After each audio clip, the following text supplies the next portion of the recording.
Professor of Finance and Chair of the Finance Department in the Faculty of Management at the University of Waikato. The paper is about financial literacy and wealth creation. It's designed to provide a certain amount of factual information about different types of borrowing, lending, investing decisions, and also to help people think how to think about these issues. So, like learning to read, we learn phonetically some words, and other things we have to be sight words and remember. So there's a mixture of things in the paper. Younger folk who are at school, leaving school, who really haven't had to think much about their budget, about renting, about buying, about saving, how to run the car, how to insure things, how to manage their financial affairs, right through to people in employment who, again, really don't feel that they've got a grasp on what the effective costs of various things are.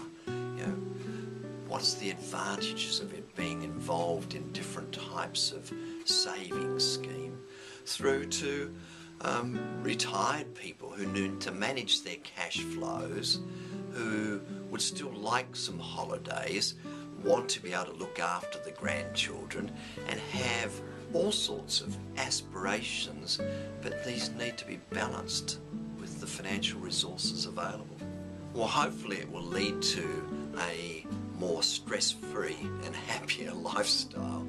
In terms of academic development, then it could count as a paper within a management degree at the university. It could count towards the finance major, but it's not a prerequisite for anything. It's meant to be a general introduction. And my hope is that it will sort of create or engender in people a real interest in these sort of financial matters.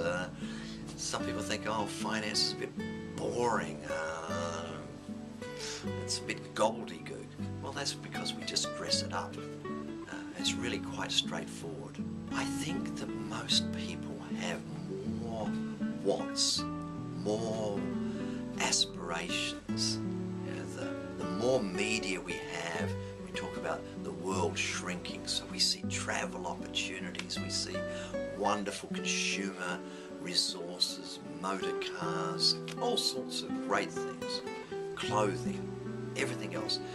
And so we want these things, yet how do we afford it? How do we balance this so that in the longer term we haven't put ourselves under total pressure, that we've got a lifestyle that we're happy with, that we're not being exposed to risks that we didn't think of that suddenly hit us in the pocket, that we can educate our children, look after our grandchildren, and live a full life that is not put under unnecessary pressures just because we didn't understand finance, that we weren't financially literate. So this new paper starts on July the 8th. It's a Monday at 6 p.m. in the evening. The location, the information about enrolment, is all available online, and through the magic of multimedia we can see it in the little boxes appearing at this point. We hope that it'll be fairly relaxed. It will be interactive with people involved. There will be group work where people are in discussions, so you might choose to have that in your home at some later time during the week. You might want to do it through Google Hangup or a Skype conference with other people. We will help people get online and become a little bit more multimedia savvy through the paper. And for those that just like talking to people, there'll be those options as well.